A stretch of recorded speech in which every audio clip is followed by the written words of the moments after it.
किसान की लॉटरी। हरिपुर गांव में ननकू नाम का किसान अपनी पत्नी जया और बूढ़े पिताजी के साथ रहता था। ननकू के पास थोड़ी बहुत जमीन थी। वो उन पर खेती का काम करता था और बचे हुए समय पर दूसरों के खेतों में भी काम कर लेता था। इससे उसकी एक्स्ट्रा कमाई हो जाती थी। जया, मेरे खाने का डब्बा तैयार हुआ या नहीं? आज अपने खेतों पर हल चलाने के साथ साथ मुझे श्यामू काका के खेत पर भी जाना है, इसलिए घर नहीं आ पाऊंगा। आपका डिब्बा तो तैयार है जी, मगर इतनी गर्मी में आप इतनी मेहनत करेंगे तो कैसे काम चलेगा? आप कहीं बीमार ना पड़ जाएं। जया, हमारी खेती तो पूरी तरह से पानी पर निर्भर है। अच्छी बारिश हो जाती है तो साल में 2 बार फसल अच्छी होती है, वरना हम केवल बारिश के दिनों में ही फसल उगा पाते हैं। बाकी समय घर खर्च चलाने के लिए मुझे मेहनत तो करनी होगी ना। हाँ बेटा, सही कह रहे हो, मगर मेहनत करने के साथ साथ खुद का भी ध्यान रखना बहुत जरूरी होता है। आपकी बात सही है, मगर आपको तो पता है, छोटी की शादी के समय हम लोगों ने हमारे खेत गिरवी रखकर साहूकार से कर्ज लिया था। आज तक हम मूल तो चुका ही नहीं पाए हैं, ब्याज भी चुका रहे हैं। साहूकार के मुनीम जी धमकी दे रहे थे, यदि जल्द ही हमने उनके पैसे नहीं चुकाए तो वे हमारे खेतों पर कब्जा कर लेंगे। यदि ऐसी बात है तो मैं भी खेतों पर चलकर आपकी मदद करूंगी। एक से भले दो। नहीं जया, मैं वैसे ही तुम्हारे लिए कुछ नहीं कर पा रहा हूँ। खेतों पर तुमसे काम करवा कर तुम्हें और परेशान नहीं करना चाहता। तुम घर पर ही रहकर अपना और पिताजी का ध्यान रखो। ननकू खेतों पर जाकर हल चला रहा था। तभी साहूकार के मुनीम अपने कुछ आदमियों के साथ वहाँ आए और उसके बैलों को खोलकर अपने साथ ले जाने लगे। अरे भैया, ये क्या कर रहे हो? अरे मेरे बैलों को कहाँ लेकर जा रहे हो? मालिक का आदेश है। पिछले 6 महीनों से तुमने ब्याज की कोई भी किस्त नहीं चुकाई है। अरे मूलधन से ज्यादा तो तुम्हारा ब्याज हो गया है और इसीलिए तुम्हारी बैल अब हमारी हुई। ऐसा न करो। यदि आप हमारे बैल ले जाएंगे तो मैं खेती कैसे करूंगा? बस फसल तैयार होने में कुछ ही दिन बाकी है। फसल बेचकर पहले मालिक का ब्याज चुकाऊंगा। मेरे बैलों को मत लेकर जाइए। मत लेकर जाइए। अरे साहूकार जी, यदि तुम्हारे लोगों की बातों में आकर अपना मूल और ब्याज भूलते जाएंगे तो उन्हें किसी और से रुपए उधार लेने पड़ेंगे। जब तुम ब्याज चुका दो तो अपने बैल लेकर चले जाना है, और तब तक ये बैल हमारे खेतों पर काम करेंगे। मुनीम के साथ आए हुए नौकर उन बैलों को अपने साथ लेकर चले गए। ननकू उदास होकर बैठा था। फसल पकने में अभी थोड़ा ही समय बाकी है। ऐसे में यदि निंदाई नहीं हुई तो फसल का दाना अच्छे से नहीं बैठेगा।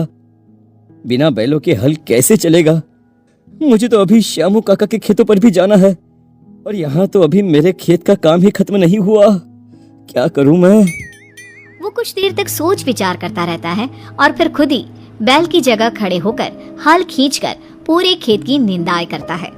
इतना भारी हल खींचने के कारण वो बहुत थक जाता है। फिर थोड़ी देर आराम करने के बाद श्यामू के खेत पर काम करने लगता है। वहाँ भी उसे अनाज के बोरे उठाकर गोदाम में रखने थे। गर्मी की भरी दोपहरी में पूरा दिन उसे खाना खाने तक का भी समय नहीं मिलता। वो कैसे भी मेहनत करके कुछ रुपए जमा करके अपने बैल साहूकार से वापस लेने के बारे में सोच रहा था। ऐसे ही पसीने में लथपथ परेशान सा वो अपने घर पहुंचता है तो उसकी हालत देखकर जया और पिताजी दोनों हैरान हो जाते हैं। क्या बात है बेटा, आज तो तुम बहुत थके हुए लग रहे हो। क्या श्यामू ने तुमसे खेतों पर कुछ ज्यादा ही काम करवा लिया? नहीं, श्यामू काका ने तो ज्यादा मेहनत नहीं करवाई, मगर अपने खेतों में ही मेहनत बहुत हो गई थी। आज तो खाना खाने का भी समय नहीं मिला। कहते हुए ननकू ने मुनीम जी और साहूकार का पूरा किस्सा सुना दिया। हे राम, मतलब आप आज पूरा दिन बिना खाना खाए इतनी मेहनत करते रहे? ये साहूकार तो सच में ही बहुत दुष्ट है। इससे पैसा उधार क्या लिया, ये लगता है हमारी जमीन पर भी कब्जा कर कर ही छोड़ेगा। कल से मैं भी तेरे साथ खेतों पर मदद करने चलूंगा। हम दोनों मिलकर जल्द ही इसका पूरा पैसा चुका देंगे। नहीं पिताजी, आपकी उम्र नहीं है कि आप खेतों पर काम करो। इस बार हमारी फसल बहुत ही अच्छी हुई है। अगर भगवान ने चाहा तो ब्याज के साथ साथ कुछ मूल के रुपए भी उसे लौटा दूंगा। हाँ, क्यों नहीं, ऐसा ही होगा।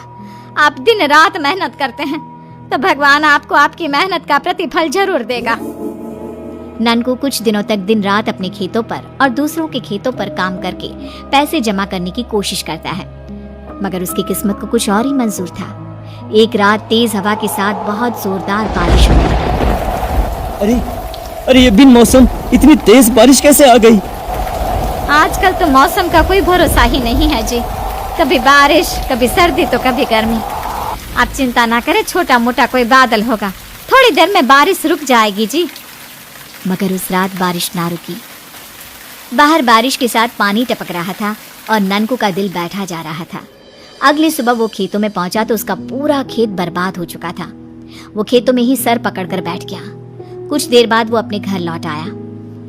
अरे आज तो आप बड़ी जल्दी आ गए, खेतों पर कोई काम नहीं था क्या जी? अब खेतों पर कोई काम नहीं बचा है। बारिश इतनी तेज थी कि खेतों की सारी फसल बर्बाद हो गई।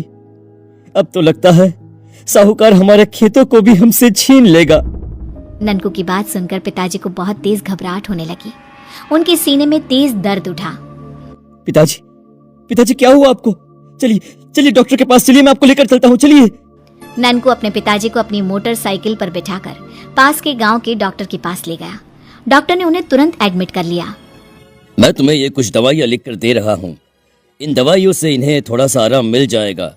आप नीचे मेडिकल से ले आइए, तब तक आपकी पिताजी की जांच शुरू हो जाएगी। ननकू मेडिकल स्टोर से दवाइयाँ खरीद रहा था कि अचानक उसके पीछे 14-15 साल का एक लॉटरी की नोट बेचने वाला बच्चा आ गया। बाबूजी, एक लॉटरी का टिकट खरीद लीजिए ना। बेटा, मैं वैसे ही परेशान हूँ, अभी लॉटरी का टिकट नहीं खरीद सकता। बाबूजी, मैं सुबह से भूखा ऐसे ही लॉटरी का टिकट बेच रहा हूँ, एक भी टिकट नहीं बिका है। प्लीज आप एक लॉटरी का टिकट ले लो ना। ननकू बच्चे को परेशान देखकर उससे एक लॉटरी का टिकट खरीद लेता है और पास के नाश्ते की दुकान पर ले जाकर उसे नाश्ता भी कराता है। वो बच्चा बहुत खुश हो जाता है क्योंकि आज से पहले किसी ने उससे इतने प्यार से बात नहीं की थी। बाबूजी, आपका बहुत बहुत धन्यवाद। देखना, इसका पहला इनाम आपको ही लगेगा। आप इतने परेशान थे ना, भगवान आपकी परेशानी जरूर दूर करेगा। उसकी बात सुनकर ननकू के चेहरे पर मुस्कुराहट आ जाती है। तुरंत दवाई लेकर डॉक्टर के पास पहुंचता है। तब तक डॉक्टर सीने में हुए दर्द की जांच कर लेते हैं। देखिए, घबराने की कोई बात नहीं है। शायद एसिडिटी के कारण उनके सीने में दर्द हो रहा था। अब दवाइयों से उन्हें तुरंत आराम मिल जाएगा। कल तो आप वापस उन्हें लेकर जा सकते हैं। डॉक्टर की बात सुनकर ननकू की आधी परेशानी खत्म हो गई थी। अगले दिन अपने पिताजी को लेकर वो वापस अपने गांव आता है और खेत पर मेहनत करना शुरू कर देता है। वो अब तक तो लॉटरी के टिकट के बारे में भूल ही चुका था। कुछ दिनों के बाद अचानक वही लड़का ननकू को उसी गांव में दिखाई देता है। वो लड़का भी ननकू को पहचान जाता है। अरे बेटा, कैसे हो? हमारे गांव में भी लॉटरी बेचने का धंधा चालू किया है। अरे नहीं, आपकी तलाश में यहाँ आया हूँ।